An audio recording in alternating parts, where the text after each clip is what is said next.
সুপ্রিয় শিক্ষার্থীবৃন্দরা, আশা করি তোমরা সবাই ভালো আছো। আজ আমি প্রথম শ্রেণীর গণিত বইয়ের 64 পৃষ্ঠার 4 থেকে 7 নং পর্যন্ত অঙ্কগুলো তোমাদের সমাধান করে দিতে চাই। দেখো, প্রথমেই 4 নংয়ে বলা হয়েছে কি, রিয়ার 4টি রং পেন্সিল ছিল, তার বাবা তাকে আরও 8টি রং পেন্সিল কিনে দিলেন। তার মোট কয়টি রং পেন্সিল হলো? দেখো, তাহলে প্রথমে বলা হয়েছে কি, রিয়ার 4টি রং পেন্সিল ছিল, তার বাবা তাকে আরও 8টি রং পেন্সিল কিনে দিলেন। তার মোট কয়টি রং পেন্সিল হলো? এখানে কি বলা হয়েছে? মোট, অর্থাৎ মোট থাকলে আমাদের কি করতে হবে? অঙ্কটি যোগ করতে হবে। তো চলো আমরা চলে যাই সমাধানে। প্রথমে আমরা লিখব রিয়ার রং পেন্সিল ছিল। রিয়ার রং পেন্সিল ছিল 4টি। রিয়ার রং পেন্সিল ছিল 4টি। এরপরে লিখব তার বাবা দিলেন 8টি। তার বাবা দিলেন 8টি। তার বাবা দিলেন 8টি। প্রথমে বলেছি এটি কি হবে? আমাদের যোগ অঙ্ক হবে, কারণ কি এখানে কি বলা হয়েছে? মোট কয়টি রং পেন্সিল হলো। এখানে আমরা একটি যোগ চিহ্ন দিয়ে দেব এবং নিচে একটি দাগ দিয়ে দিচ্ছি। দেখো, আমরা 8 এবং 4 যোগ করব বড় সংখ্যা থেকে, তারপরে ছোট সংখ্যা গুনবো। বড় সংখ্যা কত আছে? আমার 8, তারপরে আমরা 4 গুণে দেবো। 8-এর পরে 9, 10, 11, 12। তাহলে 8 আর 4 কত হয়? 12 হয়, 12টি। এখানে আমরা অতএব চিহ্ন দিয়ে লিখব কি, তার রং পেন্সিল হলো, বা মোট রং পেন্সিল হলো, আমরা আমাদের পছন্দ মতো সাজিয়ে লিখতে পারি। মোট রং পেন্সিল হলো 12টি। উত্তর 12টি। আশা করি সবাই বুঝতে পেরেছি। এখন আমরা চলে যাই 5 নংয়ে। 5 নংয়ে বলা হয়েছে লিসার কাছে প্রথমে 60টি চকলেট ছিল। কয়টি ছিল? 60টি। যদি তাকে আরও 9টি চকলেট দেওয়া হয়, তাহলে তার কয়টি চকলেট হবে? প্রথমে ছিল কয়টি? 60টি। এবং এরপরে যদি আরও 9টি চকলেট তাকে দেওয়া হয়, তাহলে তার কি হবে? চকলেট বাড়বে। তো চলো আমরা সমাধানে চলে যাই। তাহলে আমরা প্রথমে কি লিখব? লিসার চকলেট ছিল 60টি। কি লিখব? লিসার চকলেট ছিল 60টি। লিসার চকলেট ছিল 60টি।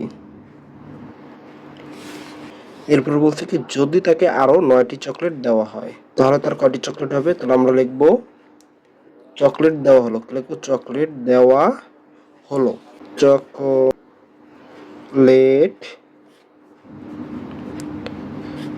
দেওয়া হলো। কতটি দেওয়া হলো? 9টি। এখন এটি আমাদের কি অঙ্ক হবে? যোগ। তাহলে আমরা একটি যোগ চিহ্ন দিয়ে দেব, নিচে একটি দাগ দিয়ে দিই। এখন দেখো, প্রথমে আমরা যোগ করে নেব। আমরা পূর্বের ক্লাসে শিখেছি কি, 10-এর দল তৈরি করে কিভাবে যোগ করতে হয়। তো আমরা 10-এর দল তৈরি করে যোগ করতে পারি, আবার 9-এর পরে 7 গুণে দিতে পারি, অর্থাৎ বড় সংখ্যার পরে ছোট সংখ্যা গুণেও আমরা করতে পারি। তাহলে কি করব? 9-এর পরে আমরা আরও 7 গুণে দেবো। 9-এর পরে 10, 11, 12, 13, 14, 15, 16। তাহলে 9 আর 7 যোগ করলে কত হয়? 16 হয়। 16টি। এখন এখানে কি লিখব? অতএব তার কয়টি চকলেট হবে? লিখব তার চকলেট হবে 16টি। তাহলে লিখব এখানে তার চকলেট হবে 16টি। উত্তর 16টি।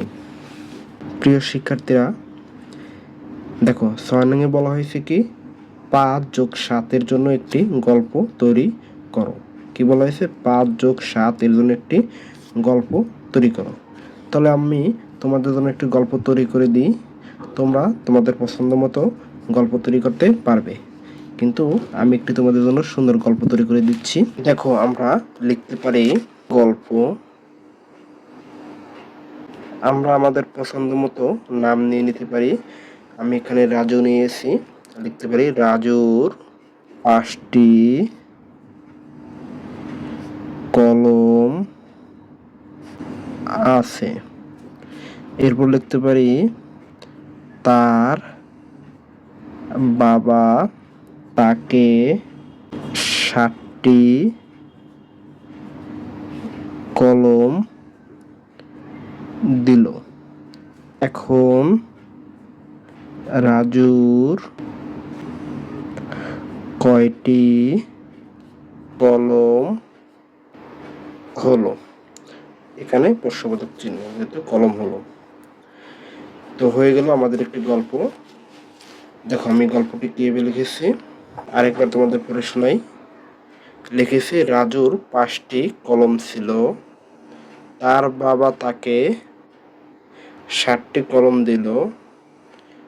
এখন রাজুর কয়টি কলম হলো? আমাদের একটি গল্প হয়ে গেছে। এখন তোমরা তোমাদের পছন্দ মতো সেই নাম দিয়ে বা সেই আমি কলম দিয়েছি, কলমের পরিবর্তে যে কোনো সেই জিনিসের নাম দিয়ে তোমরা তোমাদের পছন্দ মতো সেই গল্প তৈরি করতে পারবে। এখন দেখো 7 নংয়ে বলা হয়েছে কি যে দুইটির যোগফল একই সেগুলো দাগ টেনে মিল করি। এটি আমি তোমাদের সেই বইতেই সমাধান করে দিতে চাই। দেখো বলা হয়েছে কি প্রথমে আমরা যোগ করে নেব। যোগ করে নিলে যে সংখ্যাগুলোর যোগফল একই সেটি মিলিয়ে নিতে আমাদের সুবিধা হবে। 5 যোগ 9, 9 যোগ 9, 4 যোগ 7, 7 যোগ 5। তো আমরা প্রথমে যোগ করে নিই। দেখো 9 সাথে 5 যোগ করলে কত হয়? 9, 10, 11, 12, 13, 14। 9 আর 5 যোগ করলে কত হয়? 14 হয়।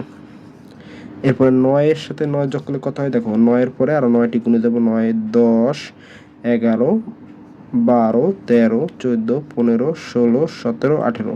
তাহলে 9 আর 9 কত হয়? 18 হয়। 7 4 কত হয়? 7 এর পরে 4, 7, 1 2 3 4 এইভাবে আমরা দাগ টেনে করতে পারি। 7 এর পরে 4 যোগ করলে কত হয়? দেখো 7 8 9 10 11 কত হয়? 11।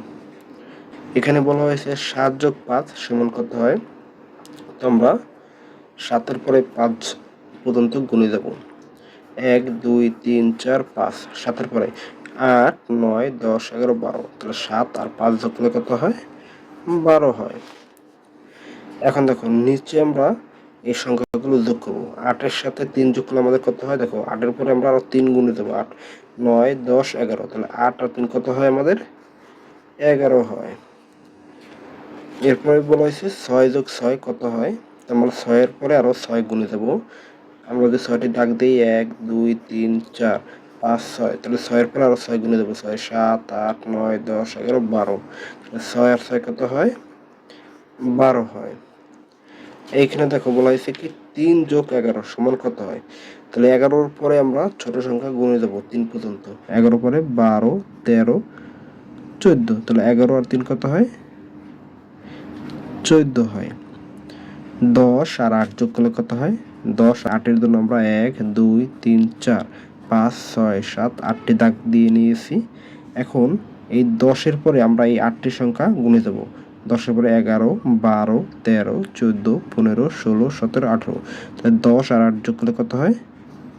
18 হয়। এখন বলা হয়েছে কি যে দুইটির যোগফল একই সেগুলো দাগ টেনে মিল করি। অর্থাৎ এখানে যে যোগ করেছি দেখো প্রথমটায় কত হয়েছে? 14। তাহলে এখানে 14 কোথায় আছে? এইখানে। তাহলে কি করতে হবে? এখান থেকে এই সংখ্যা আমাদের দাগ টেনে যোগ করতে হবে। দ্বিতীয় সংখ্যায় আমরা 9 যোগ 9 যোগ করে কত পেয়েছি? 18 পেয়েছি। নিচে আমাদের 18 রয়েছে, এখানে 18-র সাথে এই 18 আমরা দাগ টেনে যোগ করব।